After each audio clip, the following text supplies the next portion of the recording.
Nossa, essa bolinha não segundou, não. Aff. Jesus, amém. Tchim, um brinde. Glória a Deus. Obrigada, Senhor, porque nós estamos aqui. Hoje é dia 215. Nossa, 215, gente. Pensar que o final é 365, hein? É 215. Segunda Crônicas, a gente vai ler 32 e 33, tá? Depois desses fatos e desses exemplos de fidelidade, Senaqueribe, rei da Síria, declarou guerra a Judá. Ele sitiou as cidades fortificadas e estava determinado a invadi-las. Ezequias, quando percebeu a estratégia de Senaqueribe para tomar Jerusalém, foi consultar conselheiros e líderes militares sobre um assunto em particular, o abastecimento de água fora da cidade. Todos concordaram com a ideia do rei, e um verdadeiro mutirão foi realizado para entupir as fontes e destruir o canal que atravessava a terra. Eles diziam: por que deixar os reis da Síria, por que deixar que os reis da Síria se abasteçam com essa água? Ezequias também decidiu fazer reparos em todas as brechas do muro da cidade e construir torres de defesa, erguer outro muro mais distante e reforçar a rampa de defesa, o Milo, da antiga cidade de Davi.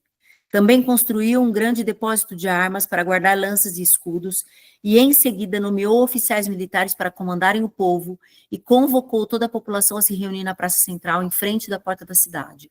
Reunido o povo, Ezequias disse: sejam fortes e corajosos, não tenham medo do rei da Síria e seu exército. Estamos em grande número, e enquanto eles não passam de meia dúzia de gatos pingados. E ainda temos o Eterno do nosso lado para nos ajudar e lutar por nós. Animados com as palavras de Ezequias, o povo criou coragem. Passado um tempo, Senaqueribe, que tinha montado acampamento em torno de Laques, enviou mensageiros a Jerusalém com a seguinte mensagem ao povo de Judá e a Ezequias. Senaqueribe, rei da Síria, mandou dizer: vocês acham que estão seguros nessa fortaleza chamada Jerusalém? Que ingenuidade! Acham que Ezequias vai defendê-los? Não se enganem. Ezequias está iludindo vocês quando diz que o... Não se enganem. Está iludindo vocês quando diz: o Eterno nosso Deus nos defenderá contra o poder do rei da Síria. Todos vocês morrerão. Não foi esse Ezequias que eliminou todos os altares locais e determinou um único local de adoração? Vocês sabem o que eu e meus antepassados fizemos a todas as nações vizinhas? Por acaso um único Deus em algum lugar conseguiu me resistir? Vocês conhecem algum Deus de alguma nação conquistada por mim ou por meus antepassados que tenha conseguido algo contra mim? O que os faz acreditar que a ajuda do seu Deus será suficiente? Não deixem que Ezequias leve vocês na conversa. Não deixem que ele os engane com essas mentiras deslavadas. Não confiem nele. Nenhum Deus de nenhuma nação ou reino pode ajudar o seu povo contra mim e contra meus antepassados. O Deus de vocês não tem nenhuma chance contra mim. Os próprios mensageiros também faziam comentários irônicos sobre o Eterno e o rei Ezequias. Senaqueribe continuou mandando cartas e em todas ele insultava o Eterno, o Deus de Israel. Os deuses das nações não tiveram forças para ajudar nenhuma delas. O Deus de Ezequias não é melhor que eles, talvez seja até mais fraco. Os mensageiros chegavam até o muro de Jerusalém e falavam bem alto para quem estivesse sobre o muro. Gritavam em hebraico na tentativa de amedrontá-los e convencê-los a se render. Eles insistiam em confundir o Deus de Jerusalém com os deuses dos povos feitos por mãos humanas. O rei Ezequias, junto com o profeta Isaías, filho de Amós, foram orar e clamar ao céu.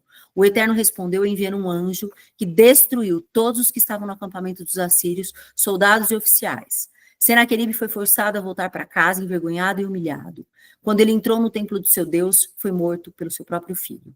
O Eterno livrou Ezequias e os moradores de Jerusalém de Senaqueribe, rei da Síria, e dos demais inimigos, e continuando cuidando do povo. Pessoas surgiam de todos os lugares trazendo ofertas ao Eterno e presentes valiosos a Ezequias, rei de Judá. As nações vizinhas ficaram admiradas, enquanto Ezequias ganhava popularidade. Passado um tempo, Ezequias ficou gravemente enfermo e quase morreu. Ele orou ao Eterno, que respondeu com um milagre. Mas em vez de ser grato, Ezequias se tornou arrogante, o que despertou a ira do Eterno contra ele, contra Judá e contra Jerusalém. Mais tarde, Ezequias e o povo de Jerusalém reconheceram sua arrogância. Por isso, o Eterno conteve sua ira, enquanto Ezequias viveu. Ezequias enriqueceu e era muito respeitado. Ele teve de construir depósitos para guardar a grande quantidade de prata, de ouro, de pedras preciosas, especiarias, escudos e objetos de valor.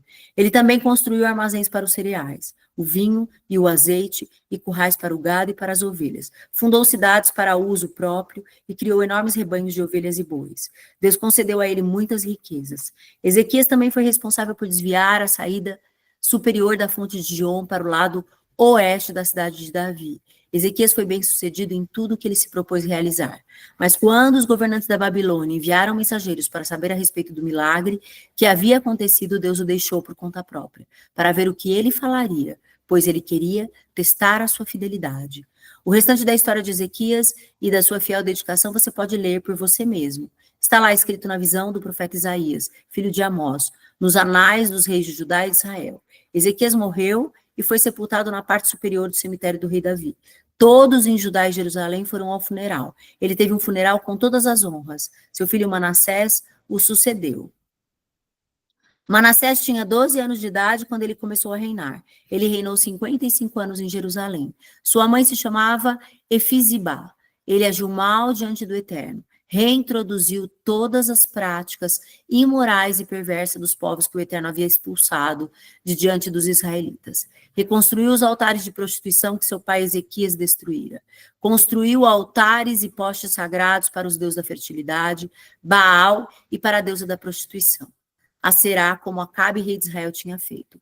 Adorou todos os tipos de astros. Construiu altares para pagãos até dentro do templo de Jerusalém, dedicado exclusivamente por decreto ao Eterno. Em Jerusalém estabelecerei o meu nome. Construiu ainda altares a todo tipo de astros e os colocou nos 2 pátios do templo do Eterno. Ofereceu o próprio filho em sacrifício. Praticou magia e feitiçaria. Consultou espíritos dos mortos. Enfim, provocou a ira do Eterno, cometendo todo tipo de profanação. A gota d'água foi por a imagem da deusa da prostituição Aserá dentro do templo do Eterno, uma afronta flagrante à declaração do Eterno a Davi e a Salomão.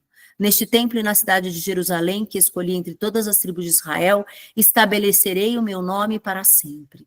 Nunca mais deixarei meu povo Israel andar errante fora da terra que eu dei aos seus antepassados, contanto que obedeçam a tudo que ordenei por meio do meu servo Moisés.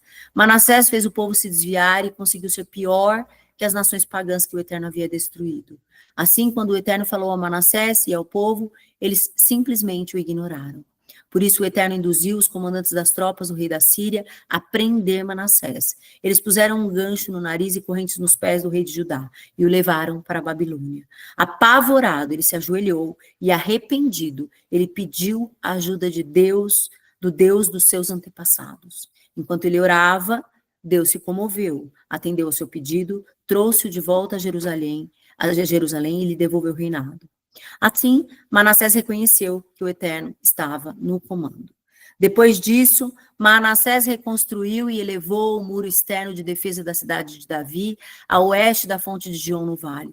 Prosseguiu até a porta do peixe e contornou a colina de Ofel.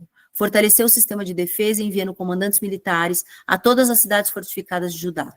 Fez uma grande limpeza no templo, retirando todos os ídolos pagãos e as imagens das deusas. Retirou e jogou no lugar fora da cidade todos os altares que ele mesmo tinha posto na colina do templo e os que ele tinha espalhado por Jerusalém. Restaurou o altar do Eterno e reiniciou o sacrifício, apresentando ofertas de paz e de ações de graças. Ele decretou que todo o povo servisse e adorasse apenas ao Eterno, o Deus de Israel. Mas o povo não o levou a sério. Eles usavam o nome do Eterno, mas continuavam a sacrificar em altares locais e insistiam nas antigas práticas pecaminosas. O restante da história de Manassés, sua oração ao seu Deus, as mensagens que os profetas transmitiram pessoalmente pela autoridade do Eterno, está tudo registrado nas crônicas dos reis de Israel. Sua oração e como Deus se compadeceu dele, a relação de todos os pecados, suas práticas, a construção dos altares pagãos, dos locais de adoração, a deusa da prostituição Aserá e das imagens que ele adorava antes da sua conversão, estão descritos no registro dos profetas. Manassés morreu e foi sepultado no jardim do palácio. Seu filho Amon o sucedeu. Amon tinha 22 anos de idade quando começou a reinar. Reinou 2 anos em Jerusalém. Ele agiu mal diante do Eterno, como seu pai Manassés. Mas ele nunca se humilhou perante o Eterno como fez Manassés. Pelo contrário, foi se tornando cada dia pior. Os servos de Amon se revoltaram e o assassinaram. Eles o mataram dentro do próprio palácio. Mas o povo matou os assassinos e coroou Josias, filho dele, rei em seu lugar. Oxi, parou, acabou. Concluído. Glória a Deus, aleluia, meu Deus.